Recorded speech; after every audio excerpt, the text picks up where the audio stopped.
താന്നിയം പഞ്ചായത്തിൽ രാപ്പാടി റോഡ് അനാർവല്ലി മേഖലയിലെ 7ഓളം വീട്ടുകാർ ദിവസങ്ങളായി വെള്ളക്കെട്ട് ദുരിതത്തിൽ. ബന്ധപ്പെട്ടവർ തിരിഞ്ഞു നോക്കുന്നില്ലെന്ന് ആക്ഷേപം.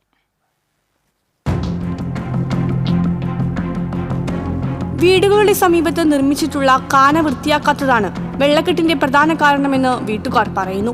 കാനയിലെ തടസ്സം കാരണം മഴ പെയ്താൽ കാനയിലെത്തുന്ന വെള്ളം കരുവാൻകുളം പാടത്തേക്ക് ഒഴുകിപ്പോകാതെ വീടുകൾക്ക് ചുറ്റും നിറയുകയാണ്. ഇതോടെ പുറത്തിറങ്ങാൻ പോലും പറ്റാത്ത സ്ഥിതിയാണെന്ന് വീട്ടുകാർ പറയുന്നു. ആദ്യം നമുക്ക് കുഴികൾ മാത്രം ഉണ്ടായുള്ളൂ. ഈ ഒരു സ്ലാബ് തടങ്ങുന്നതോടുകൂടി നമുക്ക് ഒരു 2 പലക ഇട്ടിട്ട് നമ്മളിപ്പോ നടക്കുന്നത്. മഴ പെയ്ത് വെള്ളം പൊന്തി പിന്നെ പലക ഒളിച്ചു പോയുക. അപ്പൊ പിന്നെ നമുക്ക് നടക്കാൻ പോലും പറ്റുന്നില്ല. ഞാനിപ്പോ 2 ദിവസമായിട്ട് ജോലിക്കും പോണില്ലേ. പിള്ളേര് വെള്ളം കയറി പിന്നെ ഒരാഴ്ചയായിട്ട് പഠിക്കാനും പോണില്ല. കാനയുടെ മുകളിൽ കോൺക്രീറ്റ് സ്ലാബുകൾ സ്ഥാപിച്ചാണ് ഇവിടത്തുകാർക്ക് വഴിയൊരുക്കിയിട്ടുള്ളത്. സ്ലാബുകൾ പല സ്ഥലത്തും തകർന്നിട്ടുള്ളതിനാൽ കാൽനടയാത്ര പോലും ബുദ്ധിമുട്ടിലാണെന്നും പറയുന്നു.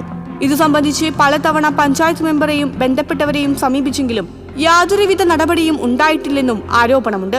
പരാതി കൊടുക്കുന്നിടത്ത് പല സ്ഥലത്ത് പരാതി കൊടുത്തിട്ടുണ്ട്. ഒരാളും തിരിഞ്ഞു നോക്കണ കാണാനില്ല. നമുക്ക് പറയാനല്ലേ പറ്റുള്ളൂ. ആരെങ്കിലും ഇതിനെ കണ്ട് നമുക്ക് നടക്കാനുള്ള ഒരു വഴിയെങ്കിലും നന്നാക്കി തരാൻ നമ്മളെല്ലാവരുടെ അടുത്തും പറയണല്ലോ. നമുക്കൊരു ഉപകാരം ചെയ്തു തരാത്ത ഒരു പാർട്ടിക്കാരായാലും മെമ്പർമാരായാലും നമുക്ക് ഇനി താല്പര്യമില്ല. ഒരു വോട്ട് ചോദിച്ചു ഇനി ഒരാളും വരണ്ടെന്ന് നമ്മൾ പറയുള്ളൂ. എന്നാൽ തകർന്ന കോൺക്രീറ്റ് സ്ലാബുകൾ പുനർനിർമ്മിക്കാനുള്ള ടെൻഡർ നടപടികൾ പൂർത്തീകരിച്ചിട്ടുണ്ടെന്നും മഴ കുറഞ്ഞാലുടൻ പണികൾ ആരംഭിക്കുമെന്നും പഞ്ചായത്ത് മെമ്പർ രതി അനിൽകുമാർ അറിയിച്ചു. TCV തൃപ്രയാർ.